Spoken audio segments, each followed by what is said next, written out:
now? The minute? Okay, now. Welcome to the 20th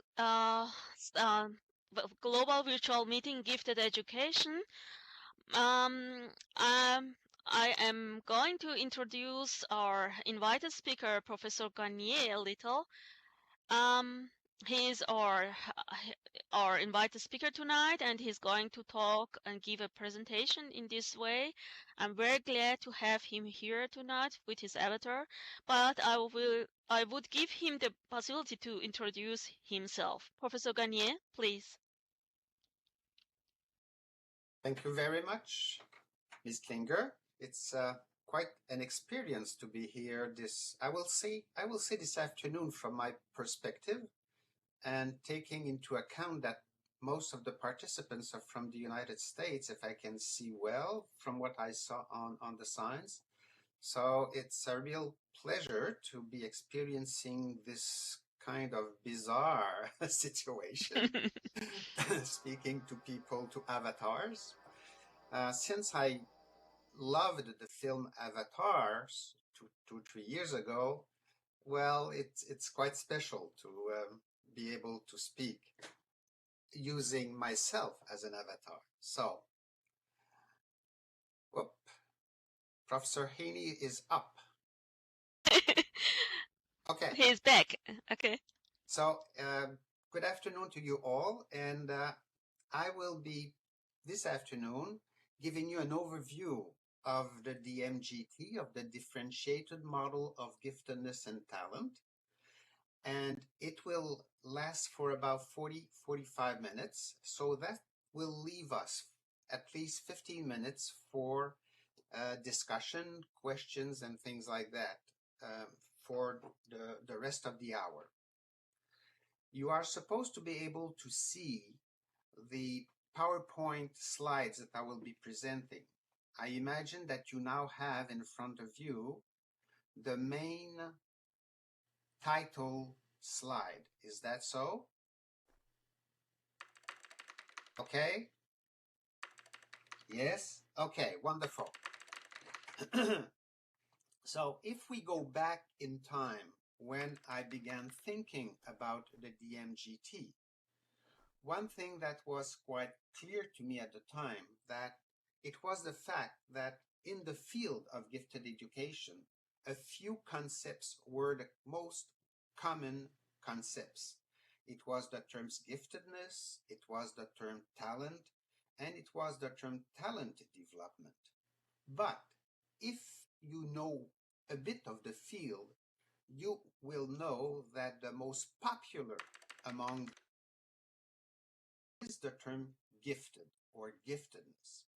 Everywhere you read, if you read a journal, if you read a handbook, you will see the term gifted or giftedness much, much more often than the term talent. Although everyone nowadays speaks of our field as a field of talent development. So, when I saw this, I said, well, there should be something to be done with a better, more effective use of our terminology. What can we do with the terms gifted and talented so that they will have a different meaning?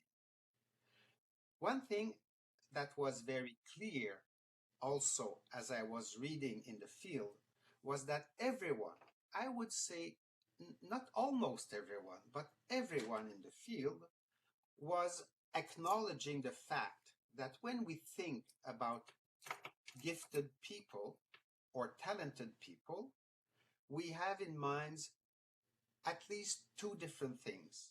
The fact that we can think about the potential of these people or about their achievements, about their promise or their aptitudes, their high aptitudes, and about their achievements. So we have two distinct concepts.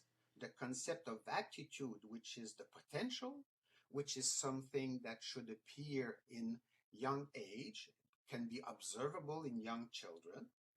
And then as that potential develops itself and becomes achievements, then you will have that achieve, developed, quite exceptional behaviors. Which one should get the term gifted and which one should get the term talented? That was my decision at the time, and the decision came this way.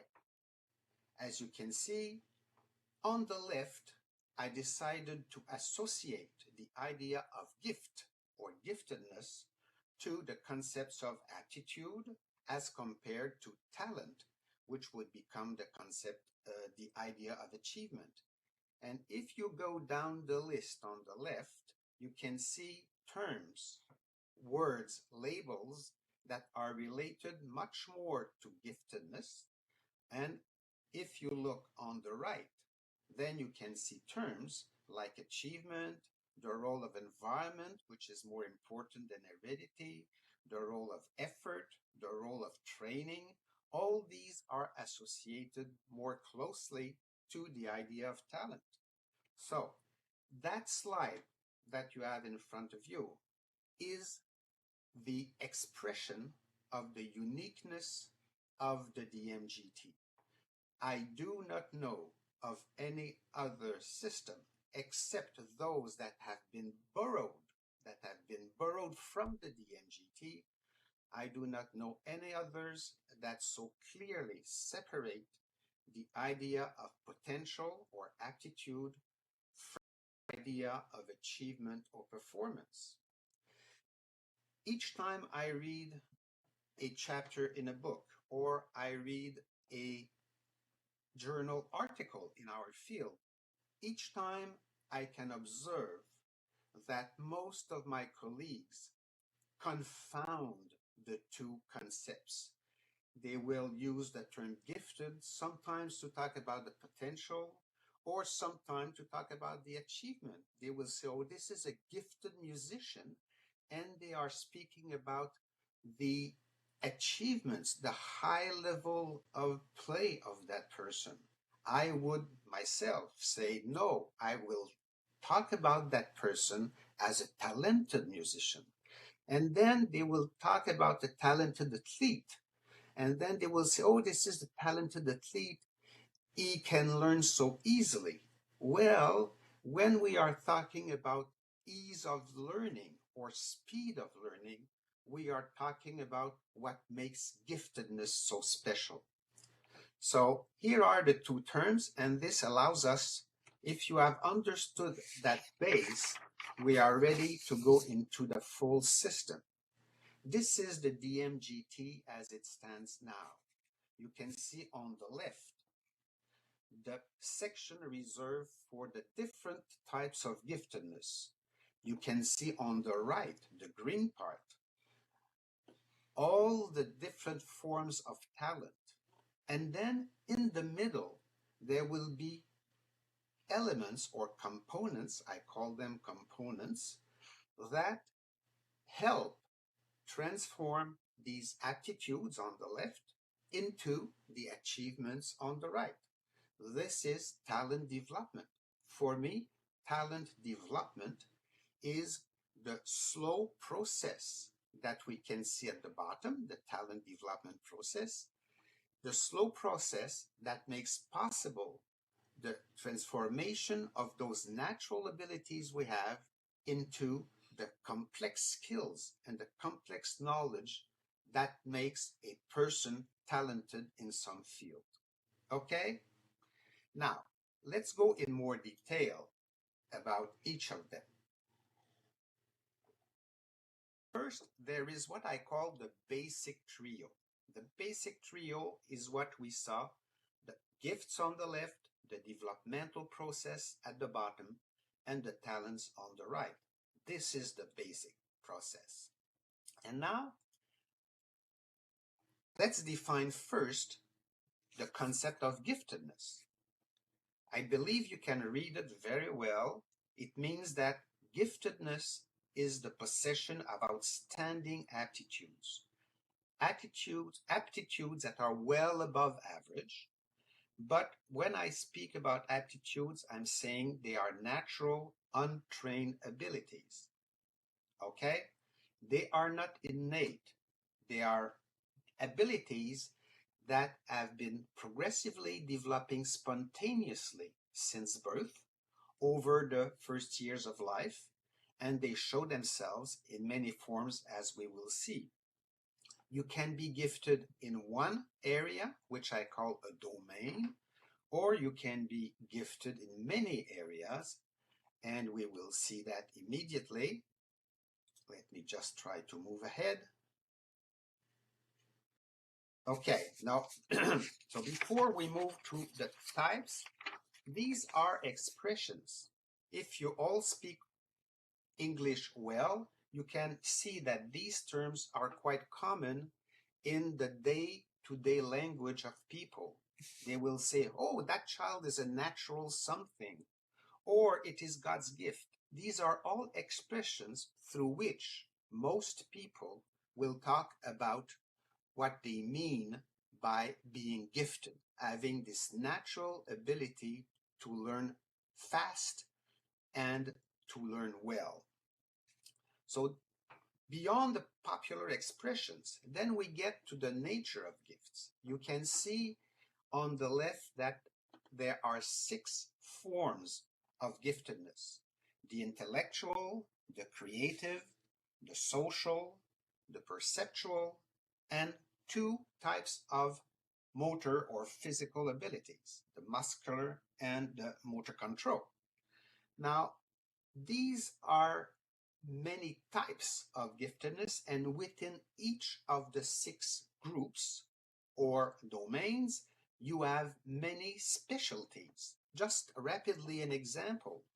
When we think about intellectual ability, the cognitive aspect, well, some will say that we could separate that general IQ, what we call the G factor, into different type of subcomponents. For example, we know that some researchers talk about verbal, numerical, and spatial abilities as partly distinct, that some people can be much more effective in one of these 3 subdomains. So if you can go through the list of the 6 domains of giftedness, you will see all kinds of specialties that can make a person who is above average a gifted person.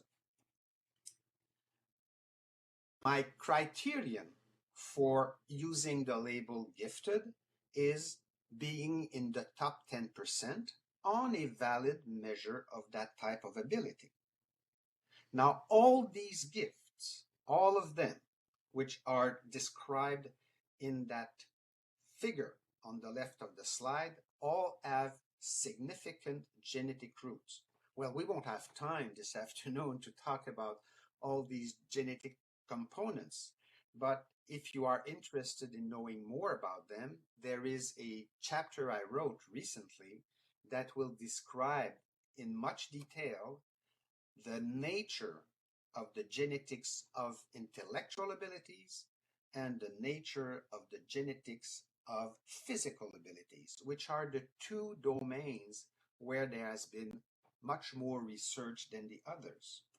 Now, if we want to just summarize the idea of giftedness, they all gifts have as a trademark, you can see that at the bottom on the right, the trademark of a gifted person is being able to learn easily and very rapidly, whatever the type of learning they are confronted with. And most of the time, that ease and speed in learning will show itself in the form of precocity. Precocious children are young people who, because of that ease of learning, are showing a much more advanced level of ability than their peers in age. Think of those young, bright people with a very high IQ who are 5 or 6 and they reason as young people of 7, 8, or 9 years old. So precocity is a nice way to observe the presence or to infer the presence of giftedness. Now, if you want to have a few examples of, is it coming? Maybe I went too far. No, here, I got to go back. Okay, here you are. If you want to have a few examples of precocious behavior in 4 of the fields, you can see the cognitive, reasoning and memorizing.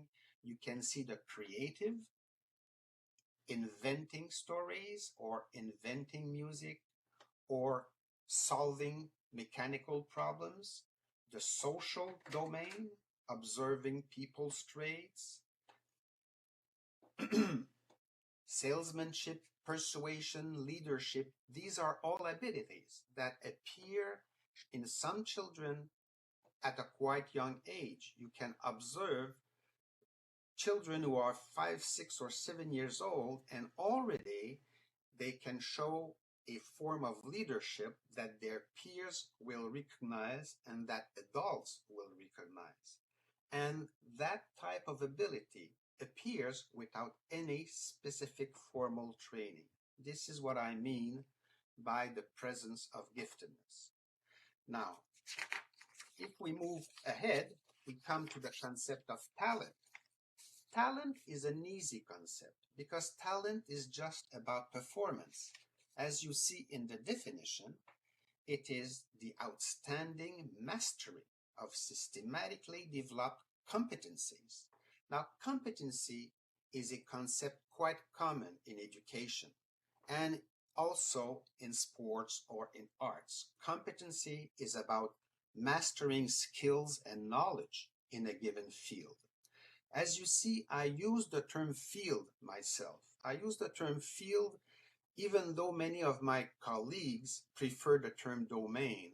But I have reserved the term domain for my natural abilities. So when you are thinking about gifts, you are thinking about giftedness domains, and when you are thinking about the diversity of talents, you are thinking about all kinds of fields in which talents will manifest themselves. Now, talent, just like giftedness, is about emerging among the top 10%. I chose that threshold for a series of reasons that are too many to discuss here today. But again, if you want to know more about what I mean by these, the top 10%, it is quite easy for you to just ask me at the end, and I will send you documents that will present that in much more detail. Now, what terms do we use when we are talking about talent? Well, we use terms like expert, like eminence, like even at the top prodigies. These are all kinds of terms that in the DMGT refer directly to the idea of being talented, of being able to show high achievements in a given field.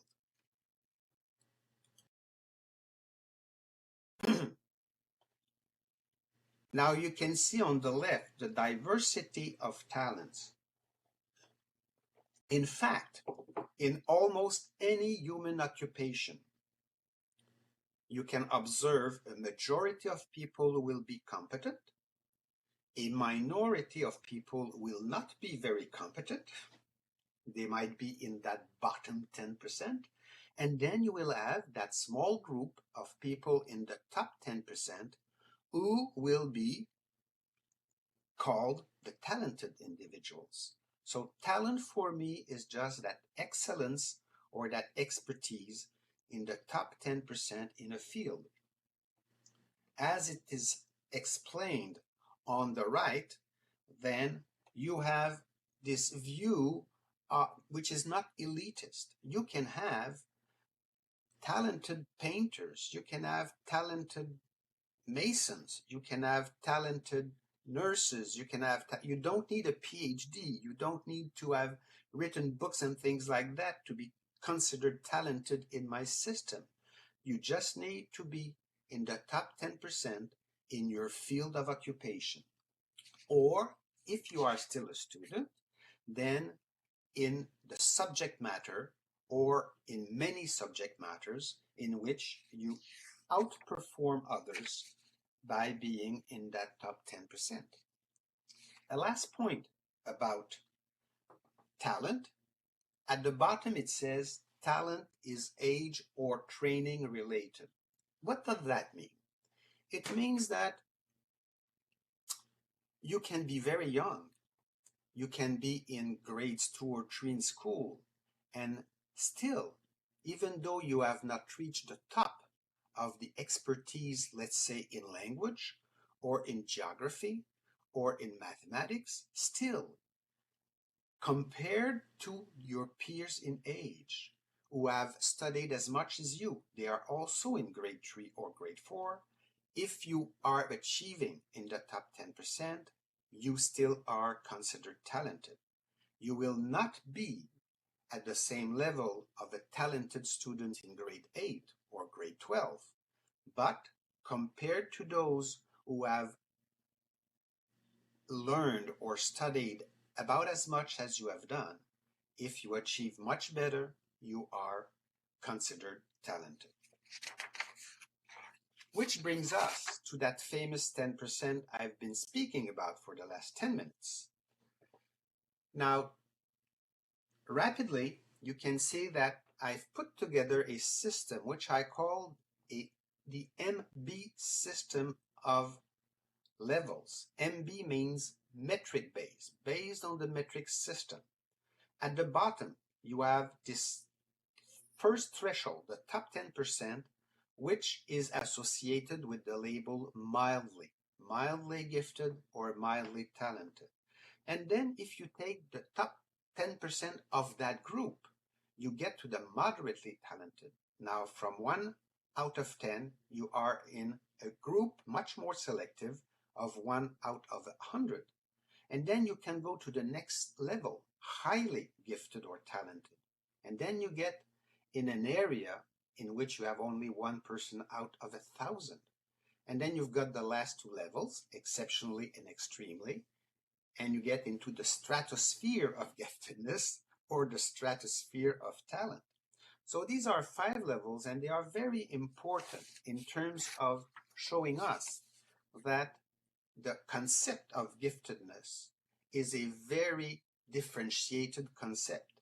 You cannot put all the gifted people in the same box for many reasons. One of them is because they have different types of giftedness, but another is because they have different levels of giftedness. And the same for talented individuals. You can be just mildly talented, just barely in the top 10%, or you can be moderately or highly talented because you have reached a much higher level of achievement or mastery in that field. Okay, now, the last of the basic trio is the talent development process. Now, the talent development process has long been left aside by me for many years. I really was lazy trying to understand better how the talent development process went along. And finally, when I updated the DMGT 5 years ago, I worked a lot on the developmental process and created 3 major dimensions. The investment aspect, how much energy, how much time, how much money is put into that process. And the second one is about activities.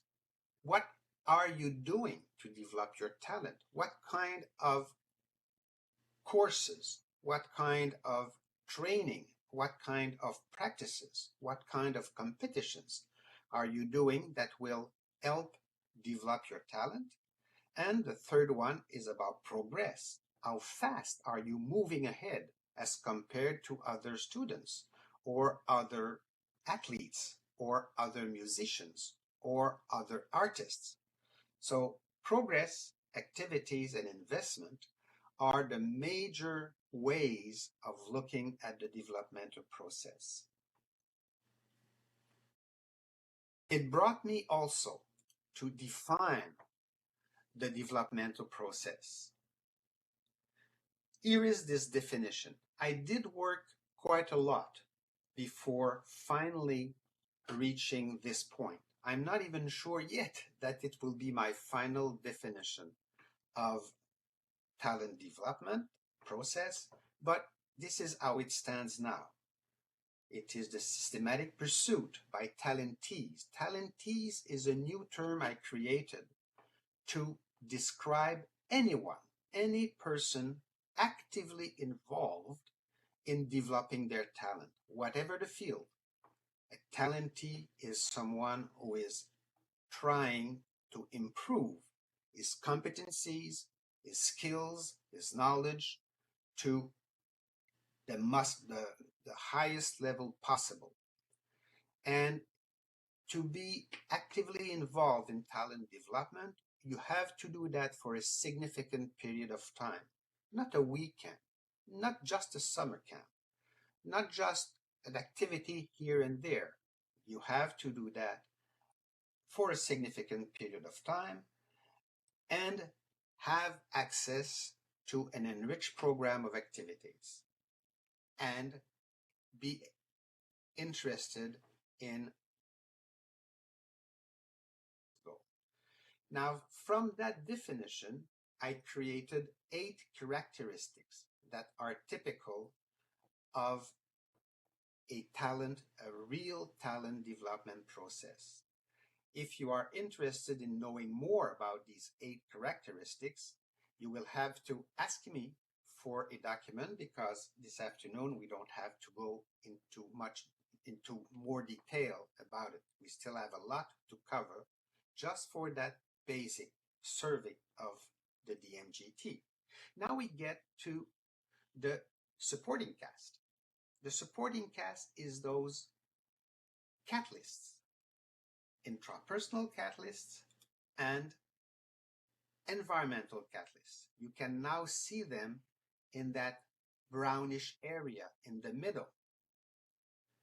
Now the catalysts are very important because they will play a role, as you can see, with their arrows going down towards the developmental process. Basically, the catalysts will have an influence on the developmental process, on the amount of activity, on the investment, and on the rate of progress. Now, what is very important about this figure you have in front of you is the fact that the environmental catalysts are placed behind the intrapersonal catalysts. You can see them behind. Well, there's a reason for that. And the reason is that the intrapersonal catalyst, your personality, your interests, your passions, determine to some extent how you will react to your environment. Parents know quite well that it is not always easy to motivate a child to do some activities, whether it is cleaning their room, whether it is helping in the house, whether it is practicing their piano. All these activities which are trying to be pushed by the parents will not always receive a positive reaction from the child. And it's the same for the teachers. Teachers also know that in their group of students, some of them love mathematics and others hate it. And those who don't like mathematics, it's not easy to bring them to change because there are personal characteristics, whether it's related to their interests, whether it's related to their desire not to make too much effort, these elements within the person will have an important impact on their decision to give importance to some elements of the environment and to put aside others.